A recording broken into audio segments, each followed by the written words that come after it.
नमस्कार बंधुरा बर्षार समय प्रचुर परिमाणे बाजारे भुट्टा पाওয়া যায়। এই ভুট্টা বা কর্ন দিয়ে আজকে আমি আপনাদের সাথে একটি ইউনিক স্ন্যাক্স রেসিপি শেয়ার করব। রেসিপিটি ভালো লেগে থাকলে অবশ্যই আমার চ্যানেলকে সাবস্ক্রাইব করার অনুরোধ রইল। তো চলুন রেসিপিটি শুরু করি। তো এই রেসিপির জন্য এখানে একটা আমি কর্ন নিয়ে নিয়েছি। এটাকে আমি ভালোভাবে খোলাগুলোকে ছাড়িয়ে নেব, নিয়ে ভালোভাবে পরিষ্কার করে নেব। নিয়ে ভুট্টার বীজগুলোকে আমি সব বার করে নিলাম একটা বলে। এটা আমি ভালো করে ধুয়ে নিয়েছি। এখন আমি একটা মিক্সার গ্রাইন্ডার নিয়ে নেব। এতে আমি বেশিরভাগ পরিমাণে ভুট্টা ঢেলে দেবো আর কিছুটা আমি রেখে দেবো আলাদাভাবে। এই দেখুন, এই বলে কিছুটা রেখে দিয়েছি আর মিক্সার গ্রাইন্ডার পুরোটা ঢেলে দিয়েছি। এটা আমি ভালোভাবে গ্রাইন্ড করে নেব। ফাইন গ্রাইন্ড করব না, এখানে আমি একটু দানা দানা গ্রাইন্ডটা হবে। তো এখন আমি সব যে গ্রাইন্ড করেছি এটা আমি একটা মিক্সিং বলে ঢেলে নিলাম। তার সাথে আমি 4টে মতো আলু গ্রেট করে রেখেছিলাম বয়েল করে, তো সেটাও ঢেলে দিলাম। সাথে কিছু পেঁয়াজ টুকরো, কিছু ক্যাপসিকামের টুকরো, কিছু গাজরের টুকরো, কিছু কাঁচা লঙ্কা আর কিছু আদা কুচি। আর সাথে ওই যে কর্ন আমি বাছিয়ে রেখেছিলাম সেটাও আমি দিয়ে দেবো। দিয়ে উপর থেকে সামান্য ধনেপাতা অ্যাড করে দেবো।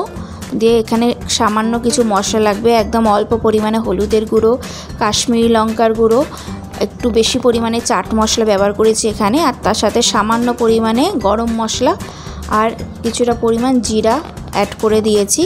আর সাথে স্বাদ মতো নুন ঢেলে দিয়েছি। এখন আমি হাফ কাপ মতো বেসন এখানে নিয়ে নেব।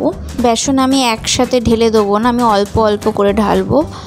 তো বেসনটা এখানে আমাদের বাইন্ডিং এজেন্ট হিসেবে কাজ করবে। তো ভুট্টাটা একটু শুকনো হয়ে গেছিলো, তো এই জন্য আমাকে এখানে একটু জলও অ্যাড করতে হবে। আপনারা যদি ফ্রোজেন ভুট্টা ইউজ করেন সেখানে তাহলে জল অ্যাড করার কোনো দরকার নেই। তো দেখুন, আমি অল্প পরিমাণে জল দিয়ে জাস্ট মেখে নিলাম সব কিছু। তারপরে আমি বাকি যে বেসনটা আছে সেটাও দিয়ে ভালোভাবে বাইন্ড করে নেব। দেখুন, ভালোভাবে আমার মাখা হয়ে গেছে। ঠিক এই রকমভাবে মেখে নিতে হবে। তো আমাদের মিশ্রণটা রেডি হয়ে গেছে।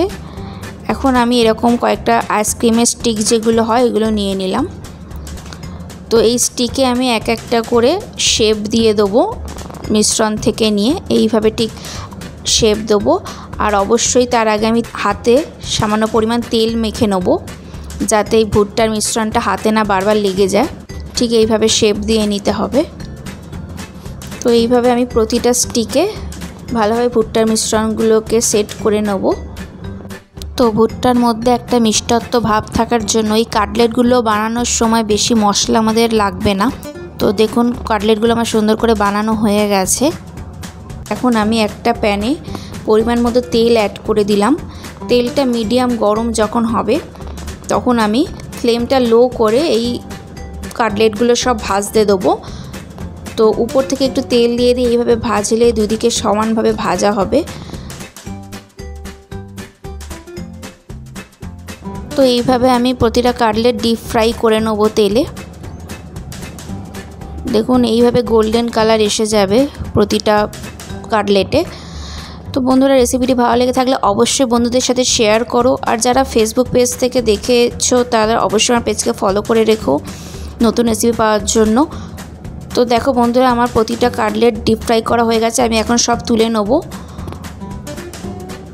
তো এইভাবে আমি প্রতিটা কাটলেট তুলে নিলাম। আচ্ছা, যারা এখানে ডিপ ফ্রাই খেতে চাও না তারা এখানে অল্প তেলেও শ্যালো ফ্রাই করে নিতে পারো কাটলেটগুলো। তো দেখো, আমি তাদের জন্য এখানে দেখিয়ে দিচ্ছি।